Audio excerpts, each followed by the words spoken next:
வருது உப்பு புளி மிளகா பவர்ட் பை ஹட்சன் கர்ல. இன்னைக்கு நம்ம எங்க இருக்கோம் அப்படின்னு பாத்தீங்கன்னா ஜிஎன் செட்டி ரோட்ல இருக்கிற போலீஸ் குவார்டர்ஸ்ல தான் இருக்கோம். ஸோ வளர்மதி மேம் பாத்தீங்கன்னா நம்மளுக்காக ஒரு சூப்பரான டிஷ் பண்ணுறதுக்காக வெயிட் பண்ணிட்டு இருக்காங்க. அது என்ன டிஷ் அப்படின்றத அவங்களே கேட்டு தெரிஞ்சுக்கலாம். வணக்கம் மேம். வணக்கம். எப்படி இருக்கீங்க? நல்லா இருக்கேன்.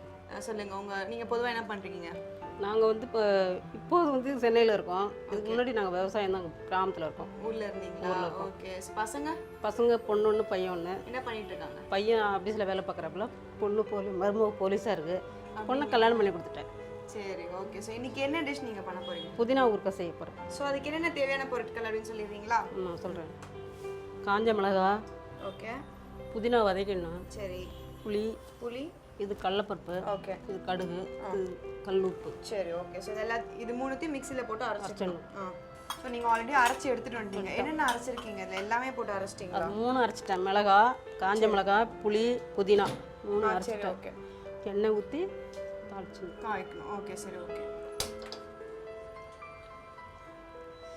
ஸோ இந்த புதினா ஊறுகானால என்னென்ன வந்து உடம்புக்கு நல்ல விஷயம்? உடம்புக்கு நல்லது. எதனால? எல்லாமே கீரை தானே, கீரை வகை சாப்பிட்டா நல்ல உடம்பு நல்லது. ஸோ ஓகே, அதனால வந்து புதினா. மற்றபடி நீங்கள் வேறு என்னெல்லாம் இந்த மாதிரி ஊறுகாய் செய்வீங்க வீட்டில்? கொத்தமல்லி ஊறுகாய் செய்வேன், புதினா ஊறுகாய் செய்வேன். அப்புறம் என்ன, கிராமத்தில் வந்து மாங்காய் ஊறுகாய், எலுமிச்சம் ஊறுகாய் அங்கே கிடைக்கும். அதெல்லாம் அங்கே செய்வோம், அங்கே தாளிச்சுவோம். இங்கே வந்து இந்த மாதிரி சென்னையில் கீரை வகையில் வந்து கீரை வகை. ஆமாம். உங்கள் வீட்டில் யார் விரும்பி சாப்பிடுவாங்க? எங்கள் பையன் தான் விரும்பி சாப்பிடும். புதினா மருமக கூட அதிகமாக சாப்பிட்றாங்க. எங்கள் பையன் தான் நிறையா சாப்பிடும். பையனுக்கு ரொம்ப பிடிக்கும். ஆமாம். மருமக எப்படி சமைப்பாங்க? அதுக்கு இப்படி ஒரு சிரிப்பு சிரிக்கிறீங்க. மருமக சமைக்க தெரியாது. சமைக்க தெரியாதா? சொல்லி கொடுக்க மாட்டீங்களா? சொல்லி கொடுத்தாலும் செஞ்சதானே. அப்படிங்களா? இங்கே இருக்கலாம், நாங்கள் சமைக்கணும். நாங்கள் அப்புறமா எங்களுக்கு இப்போ அவங்க சமைச்சிக்கிறாங்க. வந்து எண்ணெய் வந்து சூடு காயிட்டு பார்த்துக்கலாம். கடுகும்,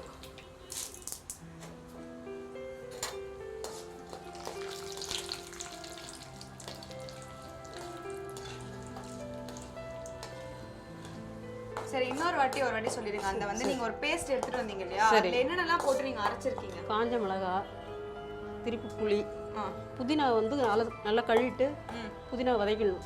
நல்லா எண்ணெய் கொஞ்சம் ஊற்றி நல்லா வதக்கணும். ஓகே. வதக்கிட்டு மிக்சியில் போட்டு அரைச்சி இந்த மாதிரி கனமாக இருக்கு. அதுக்கப்புறம் தான் வந்து ஆமாம், வதக்கி தான் அரைக்கணும். பச்சை அரைக்கூடாது, வதக்கணும். நல்லா வதக்கிட்டு அப்புறமா மிக்சியில் போட்டு அரைச்சிக்கலாம். புளி, மிளகா, கல் உப்பு மூணுத்தையும் போட்டு அதுலயே நம்ம போட்டு அதுலேயே போட்டு அரைச்சிடலாம். சரி, ஓகே. ஸோ இப்போ தாளிக்கும் போது நீங்கள் என்ன போட்டீங்க? கடுகு, கடலைப்பருப்பு, அவ்வளோதான். அது ரெண்டும் போட்டு எண்ணெயில் தாளிச்சிடலாம். இப்போ அந்த பேஸ்ட் வந்து ஆட் பண்ணிட்டீங்க. ஆமாம். ஓகே. எண்ணெய் நிறையா ஊற்றினா சாதத்துக்கு நல்லாயிருக்கும், போட்டு சாப்பிடலாம். ஓகே. ஸோ இது வந்து ஆனால் டிஃபனுக்கும் வந்து இந்த தோசைக்கெல்லாம் தொட்டு சாப்பிடலாம், இட்லி சாப்பிடலாம். டேஸ்ட்டாக நல்லாயிருக்கும். எங்கள் பையனுக்கு இதான் பிடிக்கும். அதனால இந்த டிஷ்ஷை செய்கிறீங்க. ஆமாம். இது சிங்கப்பூர் கூட நான் அரைச்சி கொடுத்து போட்டிருக்கேன். உங்கள் பையன் சாப்பிடுவோம். இன்னும் சிங்கப்பூரில் வேலை பார்த்தாப்புல. எவ்வளோ நாளைக்கு வந்து 1 மாதம் வரையும் கூட இருக்கலாம். அப்படியே வச்சுக்கலாம். நிறையா செஞ்சோம்னா இருக்கும், வச்சுக்கலாம்.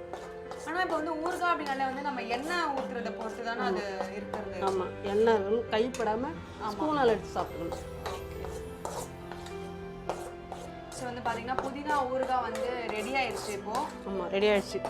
ரெடி ஆயிடுச்சு, எடுத்துடலாமா? எடுத்துடலாம்.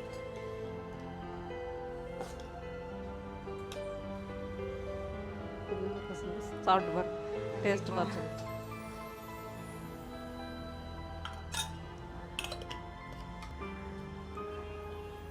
ஸோ புதினா ஊறுகாய் பார்த்தீங்கன்னா நிஜமாவே ரொம்பவே சூப்பராக இருக்குது. புளிப்பு, உப்பு எல்லா டேஸ்ட்டும் வந்து அதில் சூப்பராக தெரியுது. ஸோ கண்டிப்பாக வந்து இது ஒரு ஹெல்த்தியான டிஷ் அப்படின்னு சொல்லியிருக்காங்க. கண்டிப்பாக வீட்டில் எல்லாரும் இந்த டிஷ்ஷை ட்ரை பண்ணி பாருங்கள். அடுத்ததாக பார்த்தீங்கன்னா வித்யா மேம் உங்களுக்காக ஒரு சூப்பரான டிஷ் பண்ணுறதுக்காக வெயிட் பண்ணிட்டு இருக்காங்க. அது என்ன அப்படின்னு பார்க்கறதுக்கு முன்னாடி உப்பு புளி மிளகாய் ஒரு ஷார்ட் கமர்ஷியல் பிரேக்.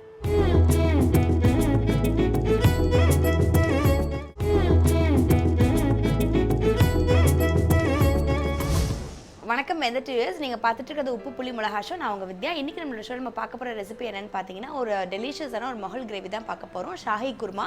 ரொம்ப ஒரு டேஸ்டியாக, ரொம்ப ரிச்சாக இருக்கக்கூடிய ஒரு ரெசிபி. இதுக்கு தேவையான இன்க்ரீடியன்ஸ் என்னென்னு பார்த்துடலாம். பன்னீர், மசாலா, பட்டை, லவங்கம், ஏலக்காய் எல்லாம் இருக்குது. கோயா, பாதாம், தனியா பொடி, கொஞ்சம் ஜீரகம், ஒயிட் பெப்பர், இஞ்சி பூண்டு பேஸ்ட், உப்பு, கொஞ்சம் க்ரீம் இருக்குது, வெங்காயம், சர்க்கரை, கொஞ்சம் கரம் மசாலா. ரொம்ப சிம்பிளாக ஈஸியாக பண்ணிடலாம் அந்த ரெசிப்பியை. இது வந்து பார்த்திங்கன்னா இப்போ வந்து நம்ம இதில் வந்து பன்னீர் ஆட் பண்ணுறோம், கோயா ஆட் பண்ணுறோம், எல்லாமே இருக்கிறதுனால ரொம்ப டேஸ்டியாக ரொம்ப ரிச்சாக இருக்கக்கூடிய ரெசிபி. ரொம்ப சீக்கிரமே நம்ம பண்ணிடலாம். இப்போ ஃபஸ்ட்டு ஒரு பேன் வச்சிடலாம்.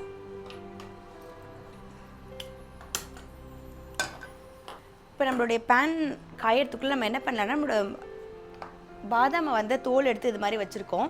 இந்த பாதாமை வந்து நல்லா தண்ணி விட்டு ஒரு பேஸ்ட் மாதிரி அரைச்சிக்கலாம். இப்போ இது வந்து ஒயிட் கிரேவியாக இருக்கணுங்கிறதுனால இது வந்து நான் தோல் எடுத்துகிட்டு வச்சுருக்கேன். நீங்கள் வந்து தோல் எடுக்காமல் கூட இதில் வந்து நம்ம அரைச்சி இதை ஆட் பண்ணிக்கலாம். இப்போ வந்து இதை நம்ம நல்லா ஒரு பேஸ்ட்டாக அரைச்சிடலாம்.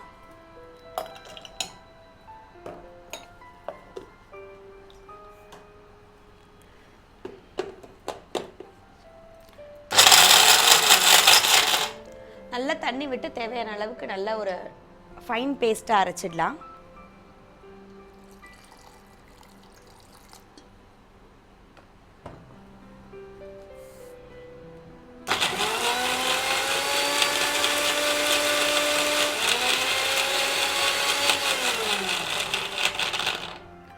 இப்போ நம்மளுடைய பாதாமை வந்து நம்ம நல்லா அரைச்சி வச்சிட்டோம். இப்போ நம்மளோட கடாயை நல்லா காஞ்சிருச்சு. இப்போ நம்ம தாளிச்சிடலாம். இது தாளிக்கிறதுக்கு கொஞ்சமாக கடாயில் நம்ம எண்ணெய் ஆட் பண்ணிக்கலாம். இது நீங்கள் எண்ணெய்க்கு பதிலாக பட்டர் விட்டு கூட நம்ம இது வந்து நம்ம சாட்டே பண்ணலாம். ஆனால் நம்ம ஏற்கனவே வந்து இதில் நம்ம நிறையா க்ரீம் எல்லாமே ஆட் பண்ண போகிறோங்கிறதுனால நான் வந்து எண்ணெயே ஆட் பண்ணிக்கிறேன். இப்போ எண்ணெய் காயட்டும். எண்ணெய் காஞ்ச உடனே இதில் வந்து பார்த்திங்கன்னா பட்டை, லவங்கம், ஏலக்காய், இலை எல்லாமே தாளிச்சிடலாம். ஒரு பட்டை போட்டுக்கலாம், ஒரு 2 லவங்கம், ஒரு 2 இலை போட்டுடலாம். கூடவே ஒரு ஸ்டார் மட்டும் போட்டுக்கலாம். இது எல்லாமே நல்லா வதங்கிடுச்சு. இதில் நம்மளுடைய ஆனியன்ஸ் ஆட் பண்ணிடலாம்.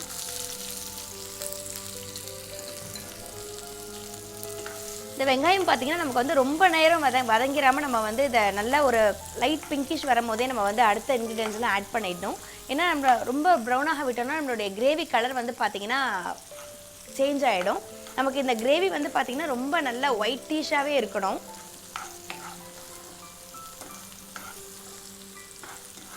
இப்போ நம்மளுடைய ஆனியன்ஸ் வந்து பார்த்திங்கன்னா கொஞ்சம் நல்ல ஒரு பிங்காக கலர் மாறிடுச்சு. இதுக்கு மேலே மாறினா நம்மளோட கிரேவியும் வந்து கலர் மாறிடும். அதனால் இதில் வந்து நம்ம உடனே இப்போ வந்து இஞ்சி பூண்டு பேஸ்ட் இப்போ ஆட் பண்ணிடலாம். ஒரு 2 ஸ்பூன்ஸ் அளவுக்கு ஆட் பண்ணுறோம். நம்மளுடைய இஞ்சி பூண்டு பேஸ்ட்டுமே வந்து பார்த்திங்கன்னா ரொம்ப கலர் மாற விடாமல் நம்ம வந்து ஒரு ரா ஃப்ளேவர் போனதுமே வந்து நம்ம மற்றதெல்லாம் ஆட் பண்ணிடலாம். ஜஸ்ட் ஒரு 1 மினிட் சாட்டே பண்ணால் போதும்.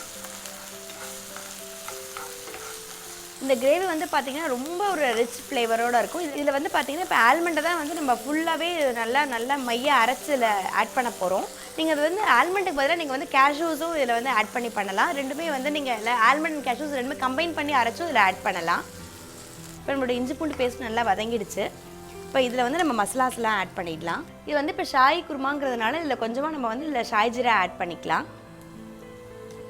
இந்த ஷாஹி ஜீராவோட ஃப்ளேவர் வந்து பார்த்திங்கன்னா இந்த குருமாக்கே வந்து ரொம்ப ஒரு டேஸ்ட்டாக இருக்கும்.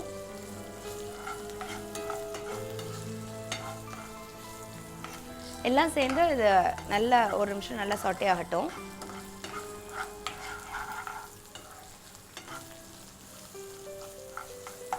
இதில் இப்போ நம்ம அதர் மசாலாஸ் எல்லாமே ஆட் பண்ணிடலாம்.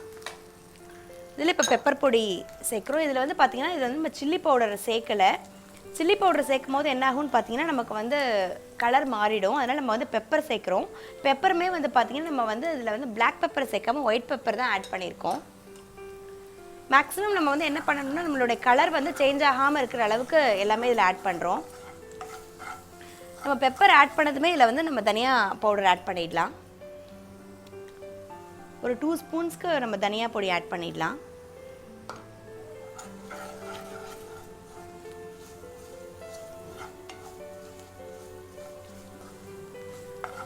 நமக்கு தனியாவுடைய பெப்பருடைய ஃப்ளேவர் வந்து கொஞ்சம் வதங்கவுமே நம்ம வந்து இதில் நம்மளுடைய ஆல்மண்ட் கிரேவியை நம்ம இதில் சேர்த்துடலாம்.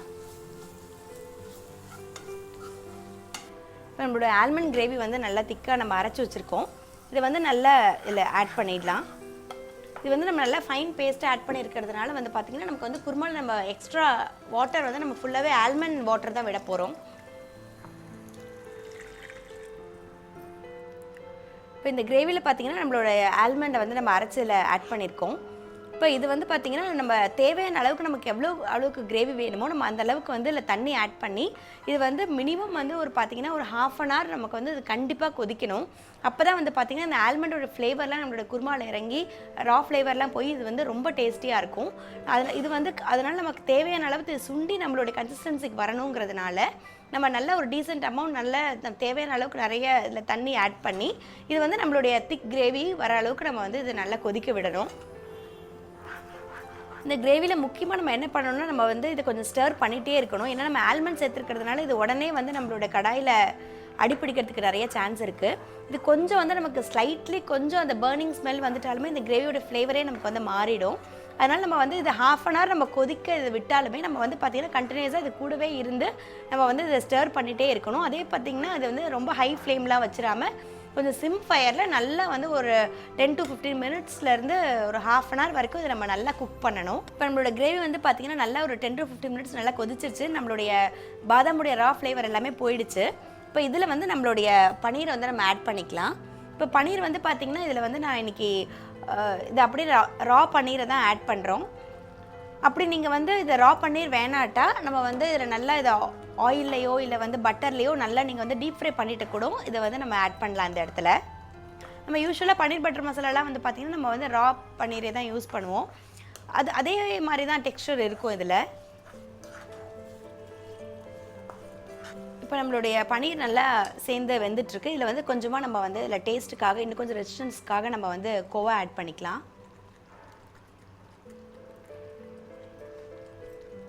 இதெல்லாம் சேர்ந்து நல்லா மிக்ஸ் ஆகி கொதிக்கட்டும். இது கூடவே வந்து பார்த்திங்கன்னா இப்போ வந்து நம்ம இதில் ஃப்ரெஷ் க்ரீமே ஆட் பண்ணிடலாம்.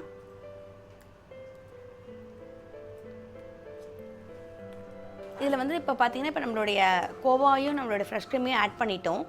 இதெல்லாத்தையும் சேர்த்து ஒரு மிக்ஸ் கொடுத்துட்டு இதில் வந்து கொஞ்சமாக டேஸ்ட்டுக்காக நம்ம ஒரு பிஞ்ச் ஆஃப் சுகர் மட்டும் ஆட் பண்ணிக்கலாம்.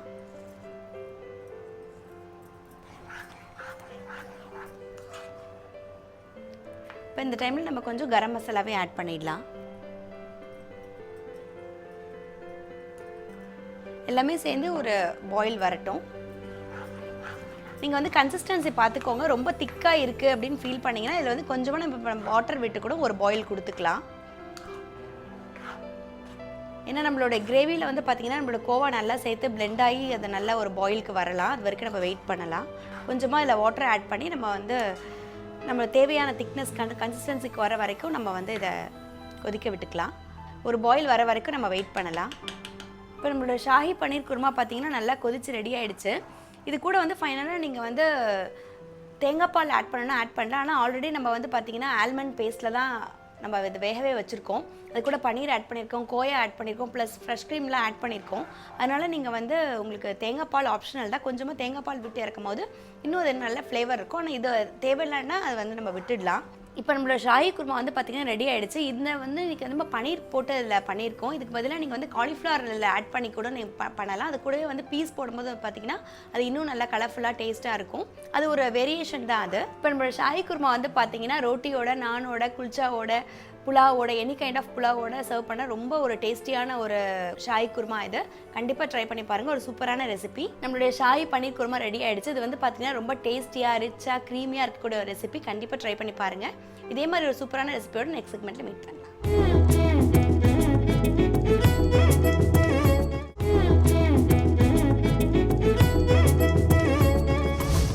நேயர்களே, நீங்கள் எல்லாருமே அமாவாசை டைம் பார்த்துருக்கீங்க. நிறைய கடைகளில் அகத்திக்கீரை வைப்பாங்க. அகத்திக்கீரை, அவுத்திக்கீரைன்னு சொல்லுவாங்க. அதை வழக்கில் நம்ம அப்படி தானே சொல்லுவோம். அகத்திக்கீரைன்னு யாரும் சொல்கிறதில்ல, அவுத்திக்கீரை அப்படின்னு சொல்லுவோம். அந்த கீரையில் எவ்வளோ விஷயம் இருக்குன்னு தான் இப்போ நம்ம பேச போகிறோம். எல்லாருமே மாதம் ஒரு முறை கட்டாயமாக அகத்திக்கீரை வந்து சாப்பிடணும். என்னன்னு கேட்டிங்கன்னா அது ஒரு சிறு கசப்பு இருக்கும். அகத்திக்கீரை வந்து ரொம்ப டேஸ்ட்டாக, முருங்கைக்கீரை அளவுக்கு டேஸ்ட்டாக இருக்கும்னு சொல்ல முடியாது. ஒரு சிறு கசப்பு இருக்கும். ஆனால் அதில் வந்து தேங்காயெல்லாம் போட்டு நம்ம அந்த கசப்பு தெரியாத அளவுக்கு சமைக்கலாம். அகத்தி உள்ளே இருக்கக்கூடிய அகத்தில் இருக்கக்கூடிய தீ, ஹீட்டு, அகத்தீயை குறைக்கும் கீரை. சரி, ரெண்டாவது வந்து மருத்துவ குணம் ஏராளம் இருக்குது இதில். அகத்திக்கீரையில் ஏராளமான மகத்துவமான ஒரு கீரைன்னு சொல்லலாம். என்னன்னு கேட்டிங்கன்னா இது வந்து உடலில் உள்ள கண் பார்வைக்கு, நம்ம உடம்புல கண் முக்கியம் இல்லைங்களா, சிரசு வந்து பிரதானம், அதில் கண் வந்து விட்டமின் ஏ வந்து முழுக்க முழுக்க நிறைய இருக்குது இந்த அகத்திக்கீரையில். அடுத்தது பார்த்திங்கன்னா ஒரு மனிதன் வந்து நிற்கிறதோ நடக்கிறதோ பேசுகிறதோ உட்கார்றதோ எல்லாமே உங்களுக்கு பார்த்திங்கன்னா எலும்புகளின் அடிப்படையில் தான் இருக்குது. முதுகெலும்பு நிமிர்ந்து நிற்பதற்கு தேவை. அதுபோல் ஒவ்வொரு எலும்பும் மனிதனுடைய ஆரோக்கியத்துக்கு மிக மிக முக்கியம். சரி, எலும்புகள் ஆரோக்கியத்துக்கு முக்கியம் என்பது, அந்த எலும்புகளுடைய ஆரோக்கியத்துக்கு என்ன முக்கியம்? கால்சியம் முக்கியம். இந்த கால்சியம் சுண்ணாம்பு சத்து எலும்புகளுக்கு ஏற்ற வகையிலே பிரித்து கொடுக்கக்கூடிய ஒரு கீரை தான் அகத்திக்கீரை. பெண்களுக்கு முக்கியமாக இடுப்பு எலும்பு ஸ்ட்ராங்காக இல்லைன்னா அந்த பெண்ணுடைய ஷேப்பே வந்து ஸ்ட்ராங்காக இருக்காதுன்னு சொல்லுவாங்க. அதாவது பெண்ணுடைய இடுப்பு எலும்பு வளைந்துலாம் இருக்கும். சில பேருக்கு அந்த எலும்பில் கால்சியம் பத்தாமல் இருக்கிறதால எலும்பு வந்து வளையும், சரியானபடி அந்த ஷேப்பே இருக்காது உடம்புல. இதை வந்து சரிப்படுத்தக்கூடிய பெரிய ஔஷதமாக விளங்குதான் இந்த அகத்திக்கீரை. அதாவது கால்சியம் மிக முக்கியம். அதே போல் வந்து மலச்சிக்கல் இல்லாமல் வந்து உணவை வந்து நல்லா செரித்து மலச்சிக்கல் இல்லாமல் கொண்டு போகிறதுக்கு இந்த அகத்திக்கீரை உதவுது. ஆனால் அதை வந்து தினமும் சாப்பிட வேண்டாம். தினமும் சாப்பிடனால அது கொஞ்சம் வாயுவை கிளப்பி விடும். அதனால் வந்து தினம் சாப்பிட மாட்டாங்க. அது மட்டும் இல்லை, இந்த அகத்திக்கீரைக்கு வந்து முறிக்கிற சக்தி அதிகம். ஒரு மருந்து நீங்கள் சாப்பிட்டுட்ருக்கீங்க, ஏதோ ஒரு 40 நாள் மருந்து சாப்பிட சொன்னாங்க, இல்லை 10 நாள் மருந்து சாப்பிட்றீங்கன்னா இந்த அகத்திக்கீரை சாப்பிட்டிங்கன்னா அந்த மருந்துடைய வலுவு முறிக்கப்படும். அதனால் பத்திய உணவு சாப்பிட்றவங்களோ பத்திய மருந்து சாப்பிட்றவங்களோ அகத்திக்கீரை சாப்பிடக்கூடாது. ரொம்ப பவருங்க இந்த அகத்திக்கீரை. சாதாரண கீரை கிடையாது. மற்ற எல்லா கீரையோட வித்தியாசமான குணங்கள் தான். அந்த இப்போ மாடுக்கு பால் சுரக்குது அப்படின்னாலே இந்த அகத்திக்கீரை பசுவுக்கு ஏன் கொடுக்குறோன்னா, வயிற்றில் உள்ள புழுக்கள், அதாவது இந்த பசுக்கள் எதையோ சாப்பிடும் இல்லைங்களா, வயிற்று புழுலாம் இருக்கும், அதெல்லாம் வந்து எடுத்துரும். அதே போல் மனிதன் வயிற்றுலேயும் பூச்சிகள் இருந்தாலோ இல்லை கெட்ட நீர், சில பேருக்கு வந்து அடிவேறு வெயிட்டாக இருக்குது அப்படியெல்லாம் சொல்லுவாங்க, அந்த மாதிரி கெட்ட நீர் இருந்தாலும் அதை வெளியேற்றக்கூடிய ஒரு சக்தி வந்து இந்த அகத்திக்கீரைக்கு இருக்குது. அது வயிற்றில் இருக்க பூச்சி அந்த மாதிரி கெட்ட இதெல்லாம் வந்து வெளியேற்றிவிடும். மலம் வழியாக வெளியேற்றும். சிறுநீரையும் வந்து பிரித்து எடுத்துரும். சிறுநீர் வழியாகவும் வெளியேற்றும். இந்த அகத்திக்கீரையில் இன்னொன்று என்ன, இந்த கசப்புத்தன்மை வந்து எலும்புகளுக்கு மிக மிக உறுதியை தருகிறது. எல்லா எலும்பும், கண்ணுக்கு வந்து ஒளி, ஏ விட்டமின் அதிகம் இருக்குது. அதே மாதிரி உணவு குழலில் கரெக்டாக அந்த பூச்சி புட்டு ஏதாவது ஒன்று இருந்ததுனாலும் கூட நம்ம வந்து மாதத்துக்கு ஒரு முறை இதை சாப்பிடும் பொழுது அதெல்லாம் வெளியேறுது. அப்புறம் முக்கியமாக டீ காஃபி சாப்பிடுவோம் அதிகமாக. வந்து நம்ம ஏதோ ஒன்று போனாலே வாங்க சார் காஃபி சாப்பிடுங்க சார், ஒரு டீ சாப்பிட்டு போகலாம்ப்பா வாப்பா அப்படி தான் கூப்பிடுவோம். அது ஒரு விருந்தோம்பல். ஒரு 4 பேர் சேரும்போது வாங்க ஒரு டீ சாப்பிட்டு போகலாம் அப்படின்னு சொல்கிறது. இப்படி ஒரு டீ அப்படின்னு சாப்பிட்டாலும் ஒரு நாளைக்கு எப்படியும் ஒரு 4-5 டீ சாப்பிட்றவங்க இருக்காங்க. 2 டீ சாப்பிட்றவங்க கட்டாயம் இருப்பாங்க. ஒரே ஒரு டீ, சில பேர் டீ காஃபியே சாப்பிட மாட்டாங்க, அது ரொம்ப நல்லது. அது மாதிரி டீயும் காஃபியும் வந்து நம்மளோட வாழ்க்கையோடையே இணைந்து விட்டது. எந்த வேலை செய்தாலும் நமக்கு டீ காஃபி இருந்தால் தான் ஓடும், சுறுசுறுப்பாக இருக்கும். அந்த டீ காஃபி அதிகமாக சேர்க்கும்பொழுது என்ன ஆகுதுன்னு கேட்டிங்கன்னா, உடம்பில் பித்தம் அதிகமாக சேர ஆரம்பிச்சிடும். நம்மளுக்கே தெரியாது. பித்தம் அதிகமாக சேரும்பொழுது இந்த அகத்திக்கீரை, அகத்திலே இருக்கக்கூடிய அந்த பித்தத்தை, ஓவராக வந்து டீ காஃபி சாப்பிடக்கூடிய அந்த பித்தத்தை வந்து அதை கலைச்சி, அந்த பித்தத்தை கலைத்து, அதாவது மலம் வழியாகவும் தேவையற்ற நீரை வந்து சிறுநீர் வழியாகவும் வெளியேற்றி விடுமா. அதனால் என்ன, உங்களுக்கு இந்த அகத்திக்கீரை சாப்பிடும் பொழுது, ஆனால் மருந்து சாப்பிட்றவங்க சாப்பிடக்கூடாது, முறிவை ஏற்படுத்திடும். அதே மாதிரி அதிகமாக அடிக்கடி ஒன்று விட்டு ஒரு நாள்லாம் சாப்பிடக்கூடாது. அப்படி சாப்பிட்டா வாயு தொல்லையும் ஏற்படுத்திடும். அதாவது இதில் நல்லதும் இருக்குது, கொஞ்சம் கெட்டதும் இருக்குது. அதாவது அதிகமான நல்ல விஷயங்கள் இருக்குது, சில வந்து சேர்க்கக்கூடாத, அதாவது அடிக்கடி 2 நாளைக்கு ஒரு தடவை 3, இப்போ நம்ம அரைக்கீரை 2 நாளைக்கு ஒரு தடவை சேர்த்துக்கலாம், சிறுகீரை சேர்த்துக்கலாம், முளைக்கீரை சேர்த்துக்கலாம், பருப்புக்கீரை, இதெல்லாம் அடிக்கடி சேர்த்துக்கக்கூடிய கீரைகள். ஆனால் அகத்திக்கீரை மாதம் ஒரு முறை சாப்பிட்டா போகிறோன்னு தான் இந்த அமாவாசை டைம்லலாம் அதை சமைக்கிறாங்க. அமாவாசை சாப்பாட்டில் பார்த்தா அகத்திக்கீரை பொரித்து வச்சுருப்பாங்க. அது என்னென்னா குடல் புழுக்கள் அப்படின்பது ஃபாஸ்ட் ஃபுட்டு சாப்பிட்றவங்களுக்கு, எண்ணெய் மாற்றி சாப்பிட்றவங்களுக்கு, தேவையற்ற பொருட்களை சும்மாவே சில பேர் பொரிச்சிக்கிட்டே இருப்பாங்க, எதையாவது தின்னுக்கிட்டே இருப்பாங்க. அப்படி இருக்கவங்களுக்கெல்லாம் குடல் புழுக்கள், அப்புறம் வயிற்றில் சின்ன சின்ன கிருமிகள் எல்லாம் இருக்கும். அதை எல்லாவற்றையுமே களையக்கூடிய ஒரு சக்தி வாய்ந்த ஒரு கீரை தான் அகத்திக்கீரை. அதே மாதிரி வந்து வாய்ப்புண்ணு இருக்கும். நிறைய பேர் வந்து பார்த்திங்கன்னா 2 ஓரமும், உதட்டினுடைய 2 ஓரத்துலேயும், அதாவது ரோஸ் கலராக அதை முகத்தோட அழகியே கெடுக்கும். எப்போதும் அவங்களுக்கு அந்த வாய்ப்புண்ணு இருக்கும். மருந்து சாப்பிடுவாங்க, கொஞ்ச நாள் இல்லாமல் இருக்கும், திருப்பியும் வந்து வாய்ப்புண்ணு வரும். அந்த வாய்ப்புண்ணு என்னென்னா, வயிற்றில் புண்ணு இருந்தால் அந்த மாதிரி அந்த உதடுகள் ஓரத்தில் புண்ணு தெரியும். அது மட்டும் இல்லாமல் வாய் துர்நாற்றம் ஏற்படும். அவங்களுக்கு தெரியாது, பேசுகிறவங்களுக்கு தெரியாது வாய் துர்நாற்றம் இருக்குன்னு. எதிர இருக்கவங்க முகம் கோணும்போது தான், ஓ நம்ம வாய் நாறுதன், முகமே அப்படியே கோணிக்குது, அவங்க நம்மகிட்ட பேசவே அவாய்ட் பண்ண பார்க்குறாங்க அப்படின்னு. வாய் துர்நாற்றத்துக்காக நிறைய வந்து இப்போ பார்த்திங்கன்னா சாக்லேட்ஸு அது இதெல்லாம் நிறைய வந்துடுச்சு. மென்டாலு, அந்த புதினா இதெல்லாம் வந்தாச்சு. இருந்தாலும் வாய் துர்நாற்றத்துக்கு எந்த நேரம் இதெல்லாம் போட்டுட்ருக்க முடியாது இல்லைங்களா? எந்த நேரம் நீங்கள் ஏதாவது ஒரு சாக்லேட்டையோ ஒரு மிட்டாயையோ வாய் துர்நாற்றம் போகணுன்னு வாயிலே வச்சுருக்க முடியாது. நம்மளே ஏதோ ஒரு டைம் எங்கேயா வெளியே போகணும், முக்கியமாக பேசும்போது அது வாயில் இருக்கும், அந்த நேரம் துர்நாற்றம் வராது. ஆனால் வந்து எல்லா நேரமும் அதே மாதிரி நம்ம ஞாபகமாக வச்சிட்ருக்க முடியாது வாயிலே ஒரு சாக்லேட்டோ மிட்டாயோ. இந்த அகத்திக்கீரை சாப்பிடும் பொழுது வயிற்றுப்புண் முதல்ல காயும், வயிற்றுப்புண் க்யூர் ஆகும். அடுத்தது வந்து அந்த உதட்டில் அந்த இருக்கக்கூடிய 2 வாய்ப்புண்ணும் சரியாகும். 3வது அந்த வாய் துர்நாற்றம் நீங்கும்.